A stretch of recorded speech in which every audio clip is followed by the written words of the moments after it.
Belfast Blitz. Why did Germany target Northern Ireland? Number 1. Key industries. A number of Belfast's industries were important to the war effort. Harland and Wolff shipyard worked flat out with over 35,000 workers. They built and repaired both merchant and Royal Navy ships. During the war, it produced 170 warships, 123 merchant ships, and over 500 tanks. Short and Harland Aircraft Factory only opened in 1938, but in 1941 it had over 11,000 workers. During the war, it produced over 1,500 Sterling bombers and 125 Sunderland flying boats. It also repaired 3,000 aircraft. Mackey's factory produced 75 million shells and 180 million bullets. This picture shows a factory similar to Mackey's producing munitions. These industries were very important but less efficient and productive than those in Britain.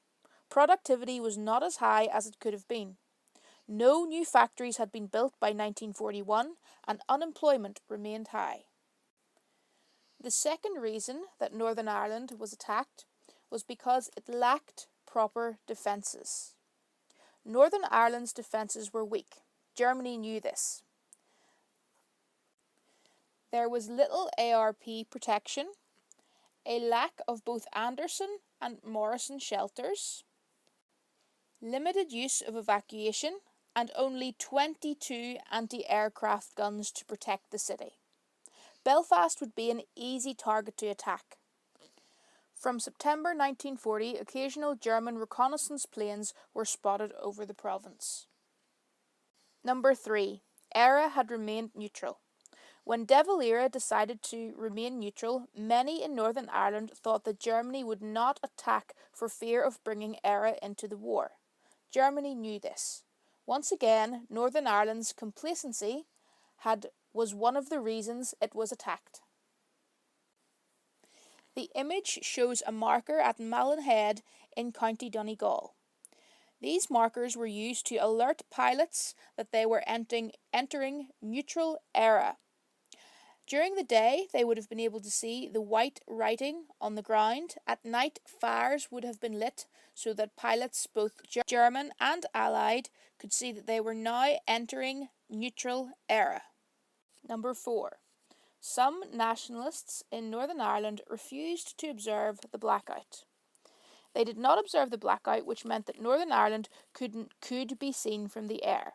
This helped Germany target certain places in Northern Ireland. The events of the Belfast Blitz. The first raid took place on the night of the 7th and the 8th of April 1941. This raid was to test Belfast's defences. The second raid, known as the Easter Tuesday raid, took place on the 15th and the 16th of April 1941. This was a large raid with 200 bombers and 745 people were killed. This was more than any other single raid during the Blitz. It caused serious damage and many casualties. The day after, 100,000 people were evacuated from the city. Belfast's emergency services could not cope, so De Valera sent 13 fire engines to Belfast to assist. This was a dangerous move as it breached the neutrality of ERA. The third raid, also known as the Fire Raid, took place on the 4th to the 5th of May 1941. The raid saw the greatest number of bombs dropped on Belfast in one night. They were largely incendiary bombs, which were designed to set all around them on fire. This raid targeted the shipyards and the aircraft factories. It would be 6 months before production would recover. 150 people were killed in this raid. The final raid took place on the 5th to the 6th of May 1941. This was a small raid and only 14 people were killed. The May raids saw less civilian casualties as evacuations had taken place and lessons had been learned. After the Blitz, defences improved, but the bombers did not return as Germany invaded Russia in June 1941. The impact of the Belfast Blitz. One of the most severe consequences or results of the Belfast Blitz was the large number of deaths and casualties. Source A shows the number of dead and injured from each raid. A total of 955 civilians were killed and 2,436 injured during the Belfast Blitz. This was a devastating impact compared to other cities in the UK.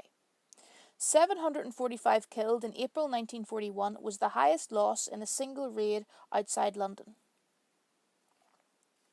Emma Duffin was Commandant of Stranmillis Military Hospital in Belfast during the Second World War.